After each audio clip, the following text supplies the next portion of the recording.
Hello, hello Aquarius Collective, Sun, Moon and Rising. Ako po si James. Kumusta po kayong lahat? And welcome po sa James Tarot PH. Diretso po tayo sa inyong comprehensive, detalyado at hindi bitin na weekly reading for July 14 to July 20. So Aquarius, this is a general reading. Kwentuhan lang tayo about your kapalaran on those dates. So Aquarius, kunin mo lang yung mga ka-resonate ka and leave the rest. And use your intuition para makuha mo yung akmang-akmang para sa'yo. Okay? So meron pa tayong isang tanong, isang sagot portion later. Kung ano yung pangmalakas mo isang tanong, you can ask that later at the end of our reading.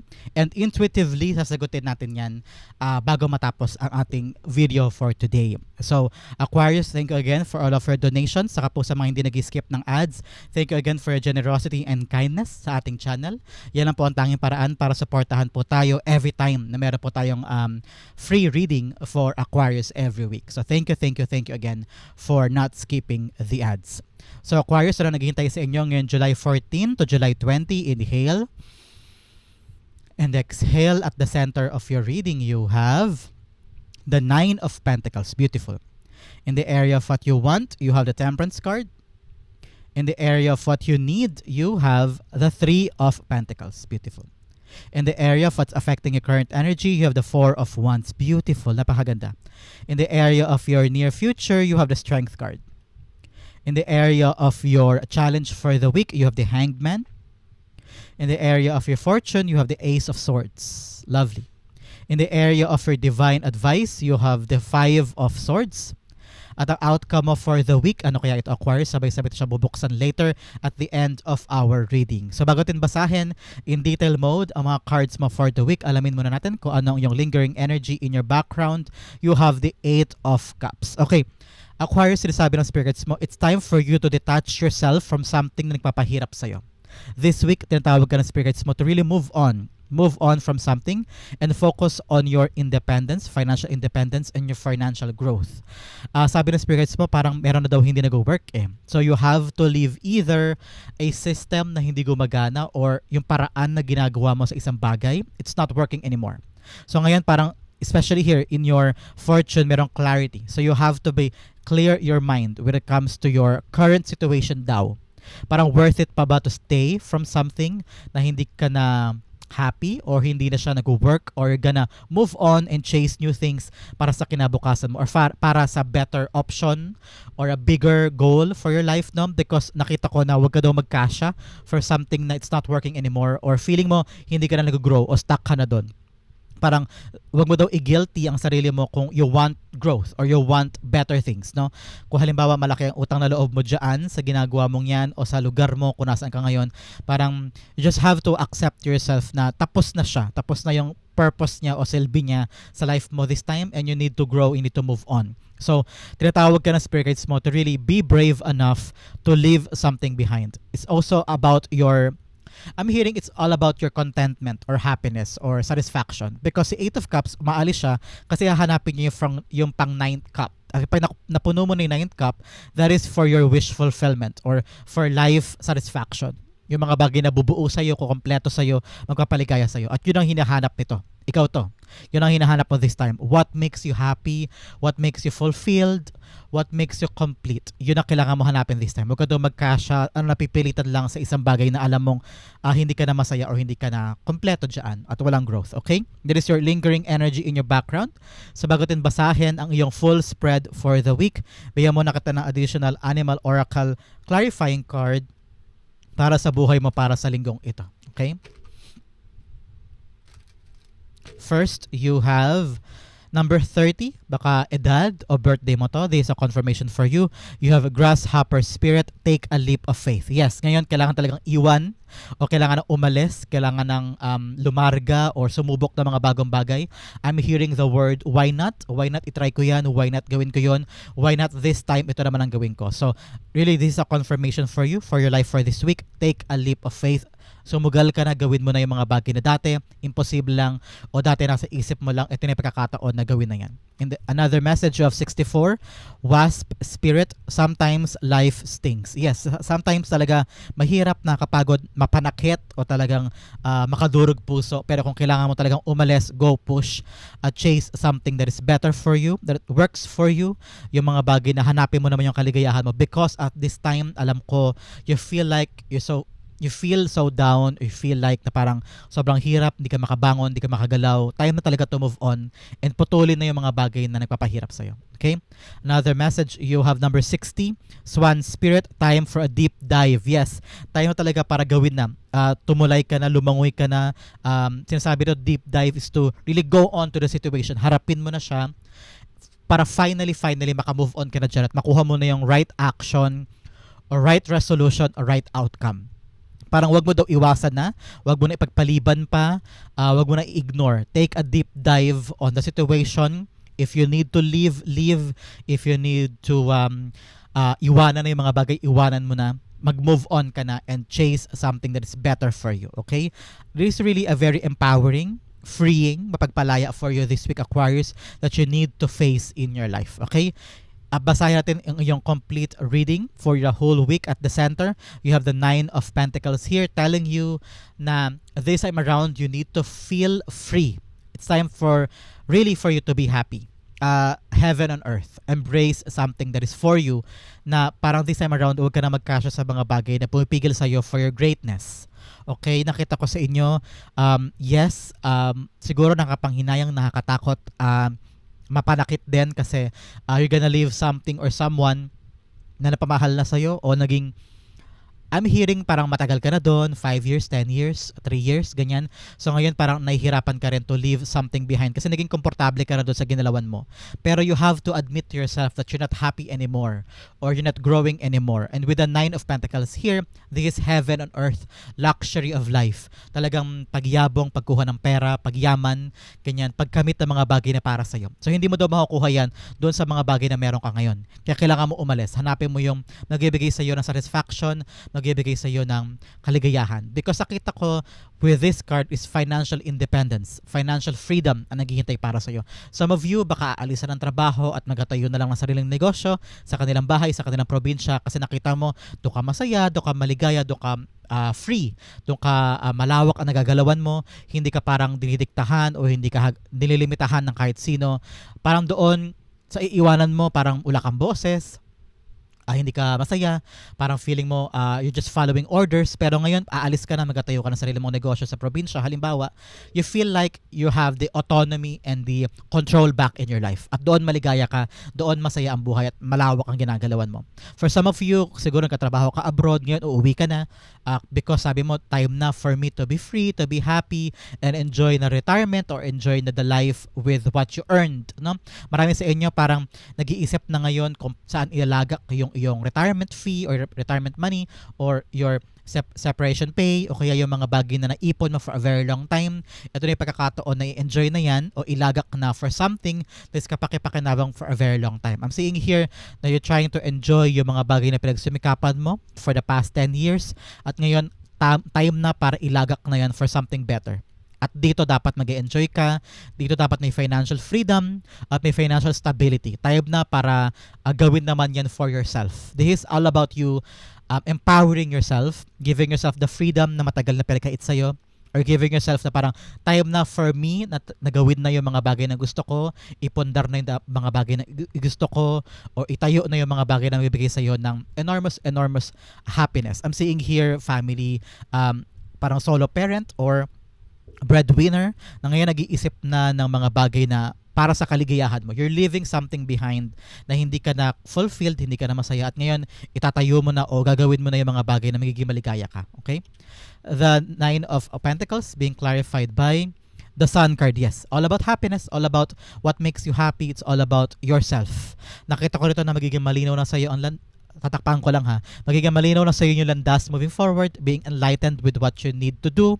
Ngayon parang buo na yung loob mo to fight for that. Malinaw na sa isip mo kung ano yung magbibigay sa iyo ng complete happiness, complete future na hindi na katulad dati na parang hirap na hirap ka, na parang you feel like araw-araw kang gubagapang just to complete the day or complete the task. Ito, may kalayaan ka na to do what you want for your life. Okay? Nakita ko rito na follow your intuition. Kung alam mo na ito na yung right time para gawin ang isang bagay, listen to yourself, listen to your intuition para maging malaya ka na at maging masaya ka na finally. Okay? In the area of what you want, you have the Temperance card here. The Temperance card, sinasabi niya na yes, a manifestation is coming to your reality. You're being guided by Archangel Michael here, giving you the assurance that you're protected and guided sa ginagawa mo. It will be okay para sa'yo, Aquarius. Ano? Sabi ng Spirit Guides mo, yes, may pasensya ka this time. Alam ko na, alam mo, very, very clear sa mind mo na marami kang dapat pagdaanan. Marami pang dapat simulan, marami kang dapat gawin, asikasuhin. I'm seeing papers being signed o mga papers na kinakailangan buuin, permits or documents or mga dapat asikasuhin sa mga pwesto, sa mga tao sa paligid mo, no? Hinahanda mo to.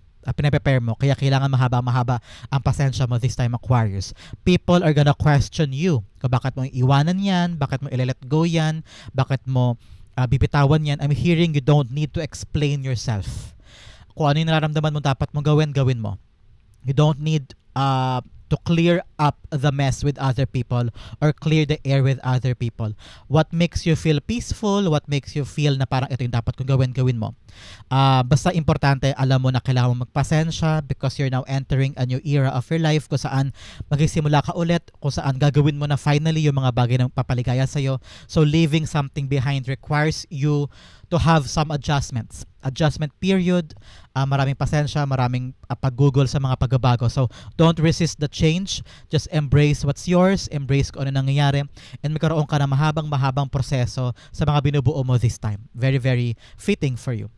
The Temperance card is being clarified by, nakita ko rin dito na parang kung marami man tao ang nagdidikta sa'yo na dapat gawin, ito nagkakaroon ng pagkakataon sa'yo na be peaceful lang. Be peaceful lang. Hindi mo kailangang banggain or i-dispute yung mga sinasabi sa'yo ng ibang tao. Basta ikaw focus ka sa ginagawa mo, okay lang yan. Okay? Temperance card is being clarified by the World card. Yes, leaving something behind requires you a lot of patience. Takpan ko lang si ate girl because the World cards having closure. May sinasara ka na sa past mo. Whether past relationship ito o past ugnayan, kaya ngayon para magiging independent ka na, tatayo ka ng sarili mong paa, kaya kailangan talaga meron kang sariling para sa iyo eh. Financial independence is your key for your success. Kapag meron ka pang sarili mo, hindi ka ahas sa iba, hindi ka nakadepende sa ibang tao, kayang-kaya mong gawin yung mga gusto mo mag-isa kasi meron kang pang sarili mo. So ngayon, yung mga iiwanan mo, yan lang magbibigay sa iyo ng closure. With the World card is closing a chapter in your life at ready ka na nabuksan na bagong chapter sa buhay mo. Kaya nag-require yan ng pasensya, mahabang pag-iisip, mahabang hard work in your part. Pero ngayon, isipin mo daw na kalmado ka lang, be peaceful, have some harmonious relationship with a lot of people, baka kasi sila daw ang makatulong sa'yo sa mga ginagawa mo this time, okay? In the area of your what you need, you have the Three of Pentacles. You need to work with other people na makakatulong sa iyo this time. Halimbawa, may binubuo kang negosyo with your money, or may binubuo kang mga passion project o mga endeavor this time na nag-require ng mga halimbawa supplier or kaya mga katulong mo o kaya mga empleyado, no? So kung may binubuo kang negosyo this time around, you need to find the right people, collaborate, cooperate, be open with a lot of people, voice out your opinion, i-voice out mo yung plano mo, baka makahanap ka ng mga karapat-dapat na tao na makakatulong sa'yo. This teamwork collaboration, teamwork, at ikaw yung punong abala. So be the team leader, be open to other people's opinion, other people's ideas and plans, baka makatulong yan sa'yo moving forward. Pero sabi ng Spirit Guides mo, ikaw dapat, sa'yo mismo manggagaling yung clarity, yung sigasig sa mga sisimulan mo this time. Nakita ko rin dito na parang kung before, takot ka to start over, takot ka to voice out your opinion kasi nakita ko dito for a very long time, parang ibang tao ang nagde-decide for you eh. Ibang tao ang nagbibigay sa iyo ng payo, nagbibigay sa iyo ng direksyon. Ngayon, ikaw magiging punong abala dito kaya dapat harness more strength, harness more creativity and also tapang na okay, kaya ko silang pamunuan, kaya ko silang i-delegate, kaya ko silang i-direction sa mga bagay na gusto ko when it comes to your dreams this time. Okay? Ngayon sabi ng Spirit Guides mo, huwag ka na mahiya, huwag ka na mag-alinlangan, basta gawin mo lang yung makakaya mo. If you need to reach out to other people, gawin mo na. I'm seeing you, I don't know why, I'm seeing you reaching for documents at kailangan mo ng tapang this time na kunin na yan, lakarin na yan, huwag ka na mahiya o huwag ka na mag-alinlangan lumapit sa mga dapat lapitan. I'm seeing also permits, okay, permit na kailangan mo this time or additional workshop or additional seminar na kailangan mong puntahan, lakarin, no? Because nakita ko dito, people naman are willing to cooperate with you, willing to give you the assistance that you need para sa mga bagay na gagawin mo. Kaya lang, parang sabi ng spirits mo, ikaw mismo ang kailangang mag-step up. Step up in order for you to achieve yung desired outcome na gusto mo. Okay? The Three of Pentacles being clarified by the Queen of Pentacles. Yes, yung diskarte ang kailangan this time. Makukuha mo doon yung mga diskarte na yan with other people. Halimbawa, you're just working or trying to create something new or create something valuable in your life. Makahanap ka doon ng diskarte and resources with these people. Halimbawa, kailangan mo na bagong trabaho o ay bagong negosyo. So, kulang ka sa kapital, kulang ka sa tao. Halimbawa, magkatayo ka ng karinderya. So, naghahagilap ka ng mga taong makakatulong sa'yo to find the right supplier ng mga utensils or kitchenware or mismo mga tauhan mo doon. So, mahahanap mo doon yung mga right resources with these people. Sila doon yung magiging ugnayan mo with a certain supplier, with a certain business partner, with certain different people. They are your connectors o backer, or sila yung magiging gabay mo para makuha yung mga tamang supplies, tamang resources sa mga bagay-bagay na yan. So, go push, work with other people para lumago yung mga bagay na ginagawa mo this time. Okay? In the area of what's affecting your current energy, you have the Four of Wands. Yes, pero kung gustong maabot this time, bagong yugto, either new negosyo, makakabili ng bahay, makabili ng ganto, may pundar na yan, makalipat na. So ngayon tinatapangan mo talaga sa sarili mo, maipundar itong bagay na ito, o maitayo yung mga bagay na yan in your own money. I'm seeing talaga here very independent woman. O pwede ng lalaki na umalis ka na sa isang bagay na walang growth, walang paglago. Kaya ngayon sabi mo, kailangan ko na makabili ng bahay, kailangan ko nang mapag-aral si bunso sa college o maipundar yung ganto, ganyan. So you're reaching a milestone for you and your family. This is really a home setting. Marami kang iniisip na bagay para makamit for your family. So kaya ngayon, nilalaksan mo ang loob mo, nilalaban mo yung mga bagay na alam mo this time around pwedeng gumana na.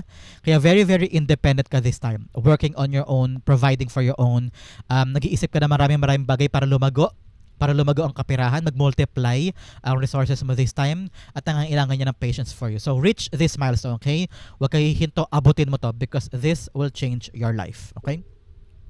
Nakita ko ito, someone is getting married na kasi. Kaya parang gusto mo nang umalis sa dating trabaho, pinagkatrabahuhan mo. Kaya sabi mo, kailangan mo ng malaking pera para makaipon, para makabili ng bahay, o makapagpundar na para sa pamilya. Ano? So ngayon, may aabutin ka talaga na finish line. Kaya ngayon, iniisip mo talaga yung kaperahan mo. No? The Four of Wands being clarified by the Wheel of Fortune. Yes. Alam mo na tong inaabot mong pangarap na to ang magbabago sa kapalaran mo at will change the course of your life. Baka nga, like I said kanina, lalaki ka na sa tahimik, meron ka ng bagong pamilya, or ikaw nag-iisip ka na ng settling down or retirement plan for your family. So, things are changing in your life. Kaya abutin mo talaga tong milestone na to. And don't stop. Don't stop, okay? Ito yung pagkakataon na kailangan mo patuloy na ikutin tong roleta na ito. Itong wheel na to, kailangan patuloy siya umiikot in your favor para maabot mo to. So kung ngayon, kung sinasabi ng spirits mo na kailangan na magtrabaho, kailangan mag-double kayod, kailangan magtayo ng sideline, halimbawa meron ka main job, tapos meron ka pang sideline sa gilid, magkatayo ka ng sari-sari store, o magkatayo ka ng ukayan, magkatayo ka ng barbecuehan on the side, o magkatayo ka ng online shop, o magkatayo ka ng Shopee or Lazada, anything online na pwede mong gawin this time para makuha mo na to, itong milestone na ito. Go push, okay? Kasi ngayon nakita ko talaga this week sisimulan mo na yung mga bagay na magpapalago ng iyong kaperahan. Okay? Kasi nakita ko may pinag-iipunan ka, may babayaran ka, meron ka ipupundar. Okay? In the area of your near future, you need to have the strength card. The strength to continue this. Kasi hindi pwedeng sinimulan mo lang, hindi pwedeng ginawa mo lang, tapos hayahay ka na o kaya kampante ka na kasi umaandar na. No. Sabi ng spirit guides mo, you need to have the strength and the wisdom to be consistent in your effort, to be consistent in your performance. Hindi pwedeng ngayon masigasig ka pero in the near future lalaylay ka na kasi kumikita naman umaayos naman, dire-diretso naman yung trabaho ko, pero baka mamaya lumaylay na pala yung performance mo, lumaylay na pala yung kita mo, hindi mo napapansin. So ngayon sabi ng spirit guides mo, magkaroon ka daw ng tibay na loob and strength to continue this new endeavor sa buhay mo para makip mo siya. Kasi baka mamaya maging pabaya ka o baka mamaya maging masyado kang maligaya sa kinikita mo, mapabayaan mo siya. O meron kang mga parte dyan na hindi mo naaalagaan. Alam mo yung quote na, pray to God to give you what you manifest, and pray again to God to give you wisdom na maparatili mo sa buhay mo yung mga minanifest mo. Pag nakuha mo na siya sa kamay mo, mabigyan ka ng lakas ng loob at tibay ng loob na kayaning panghawakan yung mga minanifest mo sa buhay mo. Okay? Napaka-profound na message sa'yo for your spirit guides. To continue fighting, continue doing what you need to do para makip mo tong mga blessing na to sa buhay mo. Okay? Don't stop, don't quit, but at the same time, continue pursuing it. Okay? The strength card is being clarified by the temperance card. Yes, dalawang beses lumabas the temperance card telling you continue having patience. Continue building the future that you want. Hindi dapat huminto pag nakuha mo na siya yung blessing, pag nakuha mo yung manifest mo, magiging kampante ka na. No, continue building it. Araw-araw pagod, kayod, working hard for this na lalong lumaki, lalong mag-multiply, lalong lumago. Okay? You don't need to stop. Continue having patience and continue manifesting this para mag-level up at lumago. Okay? In the area of our challenge for the week, you have the Hangman here. Challenge sa'yo ang malinawan ng isip. Okay? May mga bagay siguro na iiwanan mo, bibitawan mo, pero ngayon naisip mo, kaya ko ba talaga yan? Is this for me? Hindi ba ako nababaliw? Am I sacrificing a lot for a future na hindi ako sigurado? Ngayon, marami kang question, marami kang alinlangan, marami kang duda, marami kang urong-sulong. Pero sabi ng Spirit Guides mo, ang kailangan mo lang talaga kalinawan. So maybe you need to talk to a lot of people, baka friends, family, co-worker o dating boss na bibigay sa'yo ng kalinawan na, siguro nga, Aquarius, kaya mo na, may enough naman ng skills ka, may enough ka ng experiences o credentials, pwede mo na sigurong gawin to, pwede ka na sigurong umalis, pwede ka na sigurong to start on your own, to be independent this time, and be free this time para gawin yung mga bagay na gusto mo. Sabi ng Spirit Guides mo, kung meron ka mga problema this time, tignan mo lang sa ibang perspektibo, tulad ni Hangman, bumaliktad talaga siya literal para makita niya sa ibang angulo yung problema niya, makita niya sa ibang angulo yung ginagawa niya para this time around malinawan siya na parang okay, siguro nga ito yung kailangan kong gawin, ito yung kailangan kong tignan. Hindi ka dapat nakatingin lang sa problema ng isang solusyon lang, dapat nag-iisip ka ng option A, option B, option C. Baka yun daw ang makatulong sa iyo para makawala ka sa stagnancy.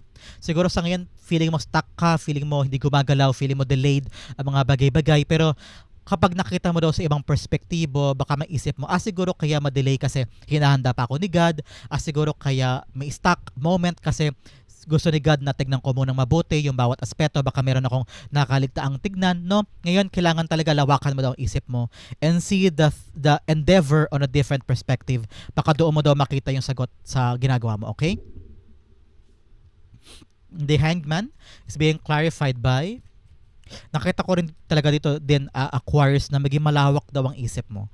You don't need to see the picture in just one way. Okay? Marami pang option, marami pang paraan. Okay? The Hangman is being clarified by the Eight of Cups. Dalawang beses lumabas ang Eight of Cups here, telling you na you leave something behind na alam mong wala ka na mapipiga. At lawakan mo ang isip mo na dapat na talagang bitawan yan o dapat nang iwan yan. Huwag ka na daw mag-hold on from something na nagpapasakit ng ulo mo.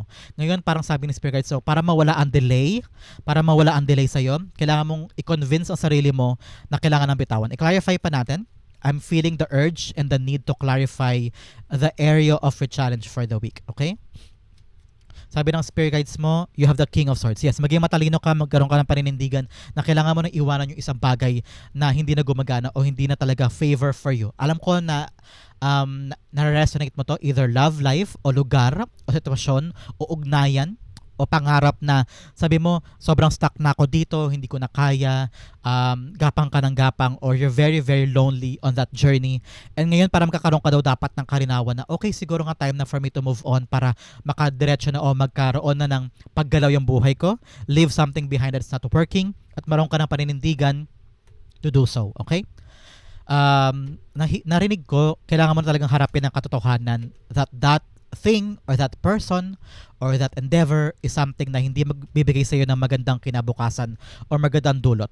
Ngayon, kailangan mo daw tumayo sa sariling paa, harapin yung mga bagay na meron ka, gamitin mo yung kalakasan mo in your favor, ipundar mo na yan, itayo mo na yan, gawin mo na yan para sa iyong magandang future. Nakita ko dito na ipundar mo daw yung mga pinagsumikapan mo. Hindi pwedeng para sa kanila, hindi pwedeng para sa ibang tao, para sa iyo, para sa iyong kaligayahan. Okay?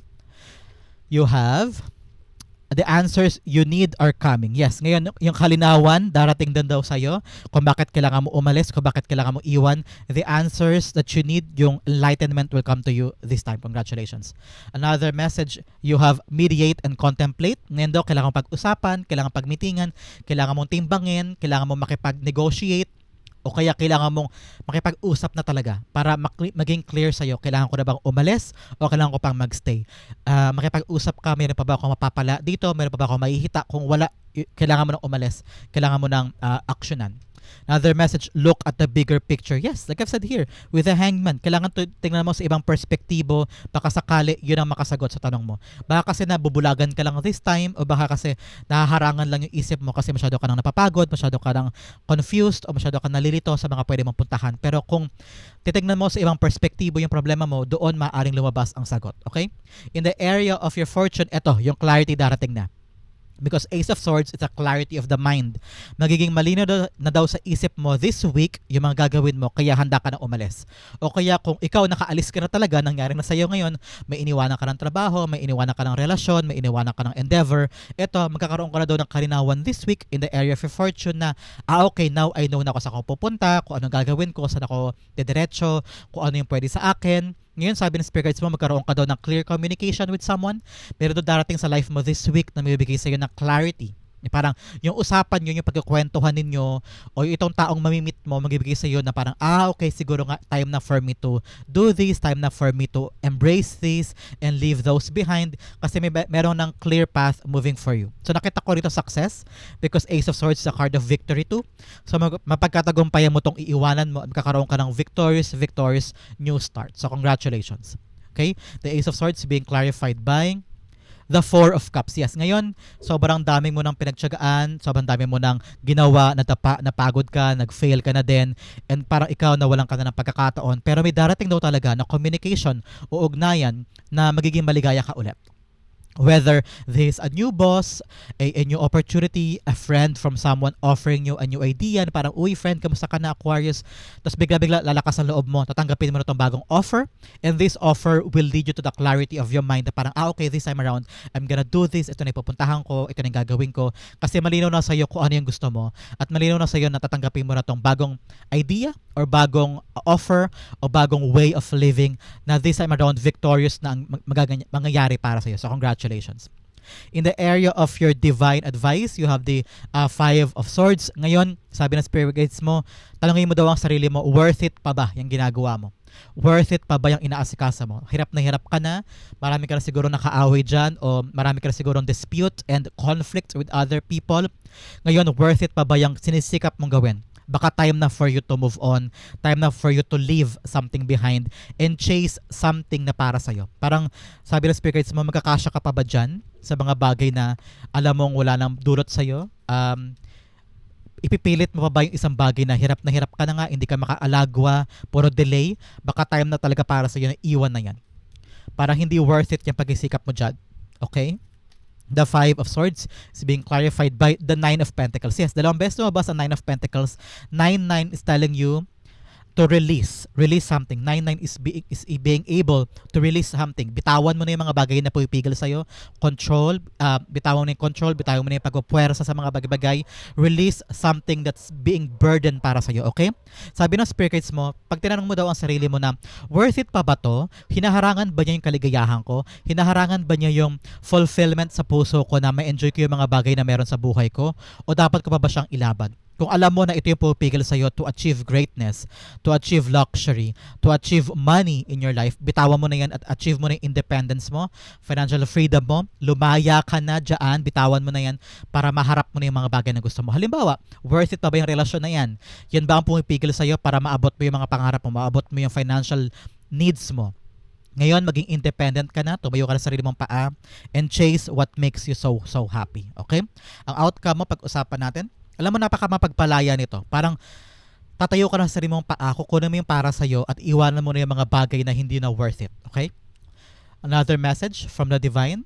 For your fortune, you have 10th, temporary situation. Yes, itong iwanan mo tong adjustment period mo to, temporary lang daw ito. At magiging maayos din daw ang lahat moving forward. Okay? Another message, you have bowl. Plenty of material things. Yes, ngayon, talaga, nine of Pentacles here. Magkakaroon ka ng mga maipupundar mo, mga luxury para sa'yo, shopping, ganyan. So, this is the right time for you to get more material wealth, okay? Another message, carriage, a journey, either physical or mental. Yes, talaga may iwanan ka na. Either may journey ka paalis, transferring from one place to the other, one endeavor to the other, what industry. Basta may paggalaw, may paglayo at may pagyabong sa iyong ginagawa this time. Another message of dark man, lalaking moreno sa buhay mo na kailangan mo daw kausapin, pagtuunan ng pansin.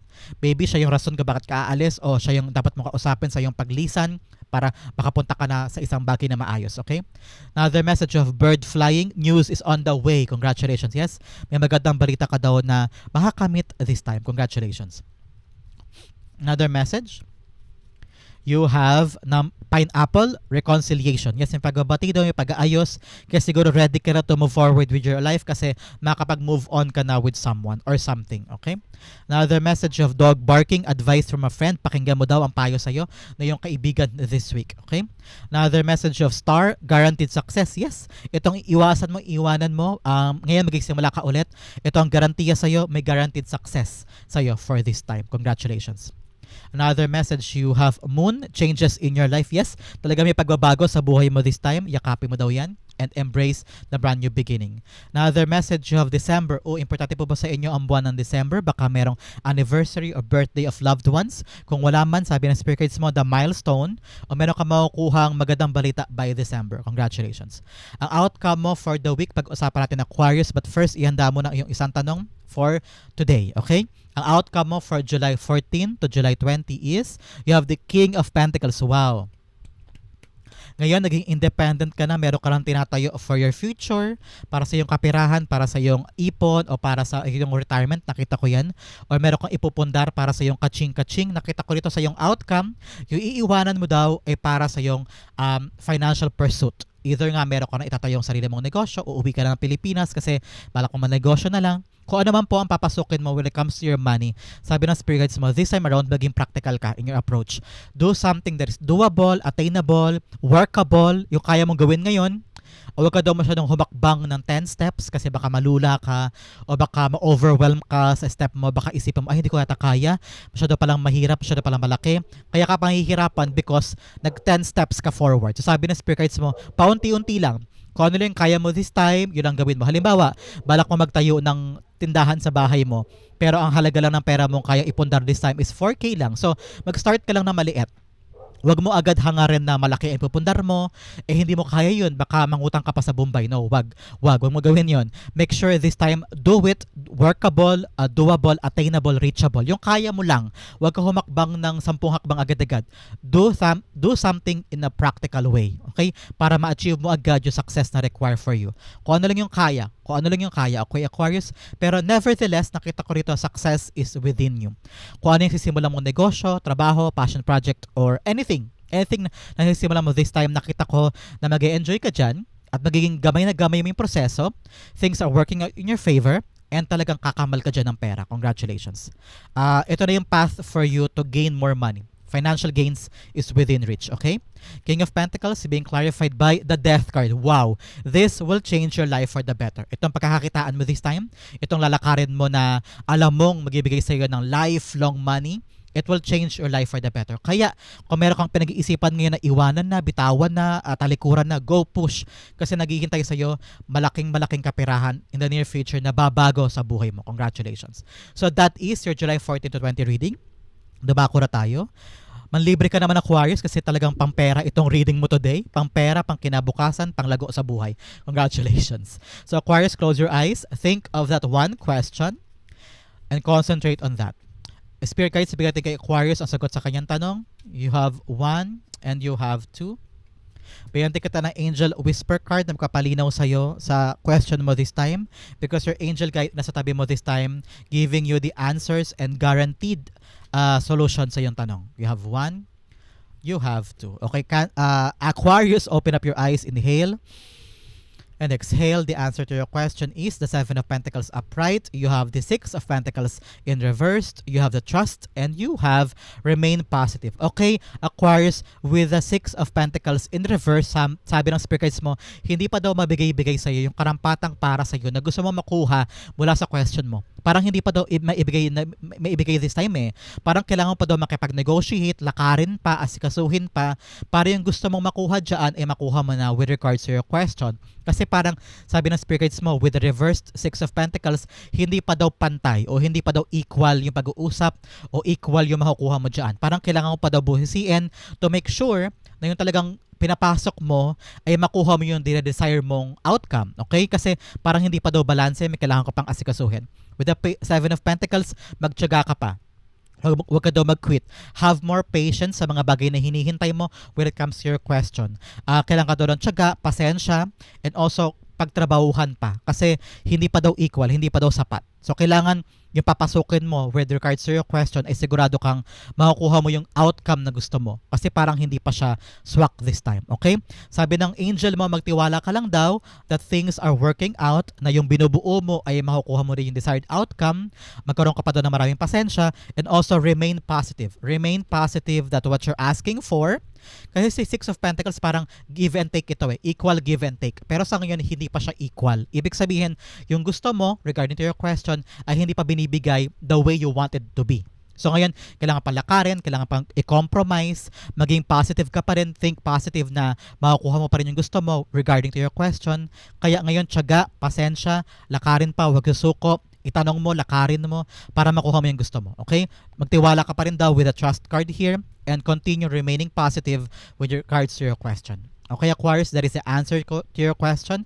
Yan din po ang iyong July 14 to 20 reading. Sa po kayo nak-resonate, sa po kayo nak-relate, comment down below. And I'll be reading your messages. Thank you again for watching hanggang dulo. Aquarius, this has been James for James Arrow PH. God bless everybody.